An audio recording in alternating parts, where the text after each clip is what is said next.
Asian high school class 8। आज मैं आपकी मैम शशि मैम आपको एसएसटी का, उस दिन मैंने भारतीय संविधान पढ़ाया था सिविक्स का, ये लेसन आधा हुआ था। इसके बारे में मैंने बताया था कि भारतीय संविधान क्या होता है। उसके बाद नेपाल के लोकतंत्र के बारे में बताया था कि नेपाल में लोकतंत्र की स्थापना किस तरह से हुई थी। उसके बाद एग्जाम्पल बताया था आपको किस तरह समानता का अधिकार भारत में दिया गया है इस पिक्चर्स के अकॉर्डिंग। आज हम पढ़ेंगे कि भारतीय संविधान का मुख्य लक्षण क्या है। इसके बारे में पढ़ेंगे कि भारतीय संविधान 20वीं सदी तक आते आते क्या हुआ था कि भारत के लोगों ने भी इस मांग को इसकी मांग की थी कि भारत में भी एक लोकतांत्रिक सरकार होनी चाहिए, जिससे कि सभी व्यक्तियों को भारत में समान अधिकार की मांग की थी। इस प्रकार इस संविधान को बनाने में एक व्यक्ति का काम नहीं था, इसमें काफी व्यक्तियों ने 300 के करीब लोगों ने इसमें योगदान दिया था कि एक संविधान की अलग अलग बैठक हुई थी कि वे किस तरह देश के शासन को चलाया जाए। इस तरह 300 लोगों की एक उसके मेहनत के बाद एक दस्तावेज तैयार हुआ, जिसमें कई देशों के अच्छे अच्छे मुद्दों को जोड़ा गया और इस प्रकार भारतीय संविधान की स्थापना की गई। इसके जो अध्यक्ष हैं, सब महान अध्यक्ष माने जाते हैं डॉक्टर भीमराव अंबेडकर। इस प्रकार देश के अंदर 26 जनवरी 1950 को भारतीय संविधान लागू किया गया, जिसे हम आज गणतंत्र दिवस के रूप में मनाते हैं।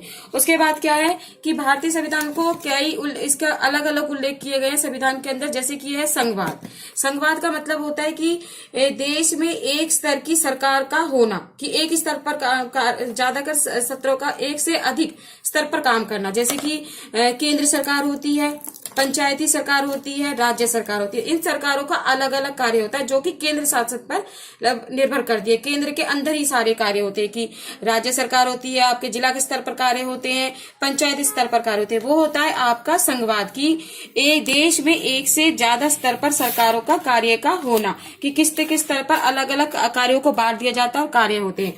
उसके बाद होता है संसदीय शासन पद्धति। मैंने पहले बताया था कि देश के अंदर संसदीय शासन प्रणाली में कि देश के अंदर सभी समान है। तो जो व्यक्ति वयस्क मताधिकार का अधिकार दिया गया है, वयस्क मताधिकार होता है कि जो व्यक्ति 18 वर्ष का हो चुका है और भारत का नागरिक है, उसे वोट डालने का अधिकार है। संसदीय शासन प्रणाली में कि 18 वर्ष का व्यक्ति वयस्क हो जाता है, उसे वोट डालने का अधिकार होता है। जैसे आपको ये पिक्चर दिखाई दे रही है, इसमें लाइन में ये यहाँ पर मतदान हो रहा है कि भारत का कोई भी लिंग या जाति से कोई व्यक्ति उसे वोट डालने का अधिकार है। यह आता है आपका संसदीय शासन पद्धति में। उसके बाद है शक्तियों का बंटवारा, कि संविधान के अनुसार शक्तियों को 3 भागों में बांटा गया है। भाई देश के शासन को चलाने के लिए शक्तियों को 3 भागों में बांटा गया है। जैसे विधायिका है, विधायिका, कार्यपालिका और न्यायपालिका। विधायिका में क्या होता है, आपके निर्वाचित प्रतिनिधि होते हैं, वो सरकार का कार्य करते हैं। ऐसे जो कार्यपालिका होता है कि ऐसा समूह होता है जो कानून को लागू करता है, इस तरह से।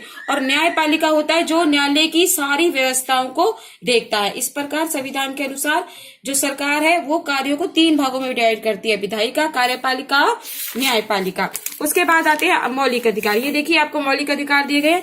भारत के नागरिक को वैसे तो बहुत सारे अधिकार प्राप्त है, कुछ हर 6 मौलिक अधिकार होते हैं जो उसकी आत्मा मानी जाती है, संविधान की आत्मा मानी जाती है। जैसे समानता का अधिकार, स्वतंत्रता अधिकार, शोषण के विरुद्ध अधिकार, धार्मिक स्वतंत्रता का अधिकार, सांस्कृतिक और शैक्षणिक अधिकार, संवैधानिक उपचारों का अधिकार। समानता का अधिकार, सभी व्यक्ति चाहे वो किसी भी लिंग या जाति का है, भारत में समान है। स्वतंत्रता अधिकार, भारत के नागरिकों को भाषण देने का, सभा इकट्ठा करने का और देश के किसी भाग लेने का अधिकार है। शोषण के विरुद्ध अधिकार, कि किसी भी व्यक्ति के साथ शोषण हो रहा है तो उसको उसके विरुद्ध अधिकार है, उसके लड़ने के लिए अधिकार है। धार्मिक स्वतंत्रता, कि भारत में इतने धर्मों के लोग रहते हैं फिर भी भारत का अपना कोई धर्म नहीं है, निजी धर्म नहीं है, भारत के व्यक्ति किसी भी धर्म को अपना सकते हैं। संस्कृत और शैक्षणिक अधिकार, कि भारत में संस्कृति और रक्षा विकास के लिए, अपने शिक्षा के लिए, संस्कृति की रक्षा के लिए कार्य करना। संवैधानिक उपचार, की अगर इन अधिकारों में से किसी भी अधिकार का उल्लंघन हो रहा है तो राज्य द्वारा जो अधिकार दिए गए, तो इस अधिकार के द्वारा आप अदालत में भारत का नागरिक अदालत में इस अधिकार के अकॉर्डिंग जा सकता है। ये आपका हो गया। अब है धर्मनिरपेक्षता। धर्मनिरपेक्षता के साथ पहले ही बताया था कि भारत में जो भारत का नागरिक है किसी भी धर्म से अपना धर्म बदल भी सकता है और अपने किसी भी धर्म को अपना सकता है। भारत का अपना कोई निजी धर्म नहीं है। इस प्रकार से ये आपके मौलिक धर्म थे। उसके बाद आते हैं कि कर्तव्य क्या होते हैं। जिस प्रकार भारत के नागरिक को अधिकार दिए गए हैं, उसी प्रकार भारत के नागरिकों के भी अपने देश के प्रति कर्तव्य बनते हैं कि हमें अगर अधिकार प्राप्त है तो हमें भी उसके प्रति कुछ अपने देश के लिए कार्य करना चाहिए। इस प्रकार आपका ये लेसन कंप्लीट होता है। इसके बाद ये आपके अभ्यास के क्वेश्चन है, किसी लोकतांत्रिक देश को संविधान की जरूरत क्यों पड़ती है। उसके बाद आपका ये क्वेश्चन है कि भारतीय मौलिक अधिकारों का वर्णन कीजिए। ये आपको सभी कॉपी में लिखने हैं। आज के लिए इतना ही।